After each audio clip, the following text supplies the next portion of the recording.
হায় হায়, যার শরীরে টাচ লাগলে ভাগ্য খোলে।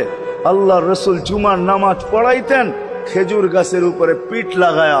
ওই সময় মেম্বর ছিল না, কে জানি কোত্থেকে মেম্বরের প্রযুক্তি শিখা আসছে। আইসা বলছে, ইয়া রাসূলুল্লাহ, মেম্বর বানায়া দেই। আর কতদিন দাঁড়ায় দাঁড়ায় খুতবা দিবেন? মেম্বরে উঠবেন, বসবেন, খুতবা দিবেন। তো খুদ মেম্বর যখন বানায়া দিছে, আল্লাহ রসুলেরও পছন্দ হয়েছে। দাঁড়ায় দাঁড়ায় আর কতদিন খুতবা দিব? মেম্বরে পা রাখতে দেরি, শুকনা খেজুর গাছ বাচ্চার মতো কানতে দেরি করে নাই। শুধু কাঁদে নাই, সে তো বলতেও ছিল মনে হয় আমার কাছে যে শুধু কাঁদে নাই, বিলাপ করতেছিল সে। কোত্থেকেই ব্যক্তি আসলো, সে কোত্থেকেই মেম্বরের প্রযুক্তি পাইল, আর মেম্বরই বা কোত্থেকে বানাইলো? আমাকে বঞ্চিত করলো তো করলো কেন? আল্লাহর রসুল তার কান্নার আওয়াজে নিচে নাইমা আসছেন, হাত বুলাইতেছিলেন, সান্ত্বনা দিতেছিলেন।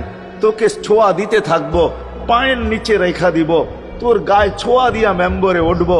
আল্লাহর রসুল শান্ত করতে পারেন নাই। সর্বশেষ যখন বলছেন, তোকে জান্নাতে নিয়ে যাব, তুই দুনিয়া আমাকে খেজুর খাওয়াইতে পারিস না, জান্নাতে নিয়ে যাব, তুই জান্নাতে খেজুর দিবি, আমি মন বড়া খাবো। তখন যে তার কান্না ঠান্ডা হয়েছে। মেরে দোস্ত, যার ছোঁয়া লাগলে ভাগ্য খোলে।